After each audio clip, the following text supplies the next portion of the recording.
मैं आपको बताने जा रहा हूँ यंग मॉडुलस। तो यंग मॉडुलस क्या होता है? यंग मॉडुलस याद रखिएगा, यंग मॉडुलस क्या होता है?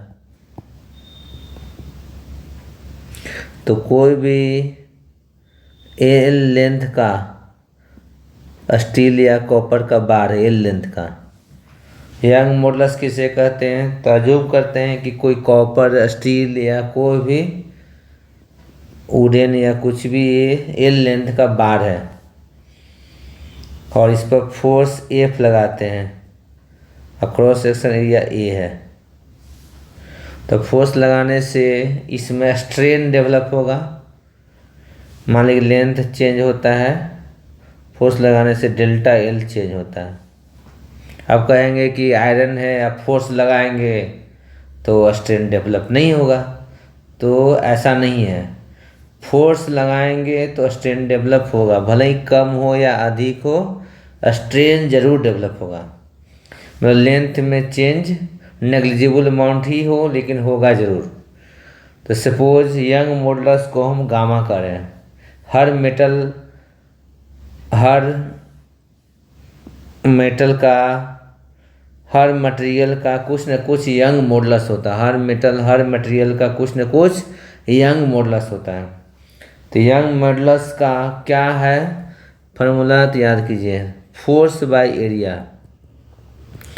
प्रेशर कितना डेवलप कर रहे हैं, force by area young modulus divided by strain delta L by L. तो यही यंग मॉडुलस का फॉर्मूला याद हो गया। यंग मॉडुलस क्या होता है? Pressure, force by area divided by delta L by L. Delta L by L का एक और नाम है जिसको स्ट्रेन कह रहे हैं। डेल्टा एल का क्या नाम है? स्ट्रेन इसको कहते हैं। और ये जो हुआ इसको स्ट्रेस कह रहे हैं। तो स्ट्रेस बाय स्ट्रेन क्या होता है? Young modulus. Stress by strain,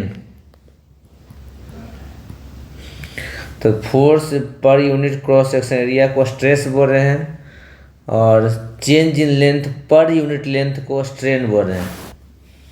अब होता है पॉइजन रेशियो, होता है पॉइजन्स रेशियो। तो इसको म्यू करें पॉइजन रेशियो। अब खुद सोचिए, जब लेंथ बढ़ेगा तो डायमीटर तो घटेगा, लेंथ बढ़ेगा तो डायमीटर क्या होगा? घटेगा।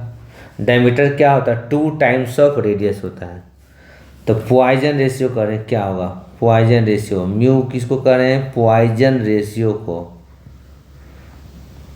तो ये होता है लेटरल स्ट्रेन, मतलब डायमीटर में जो स्ट्रेन हुआ डेल्टा डी बाई डी, और फिर longitudinal strain delta L by L.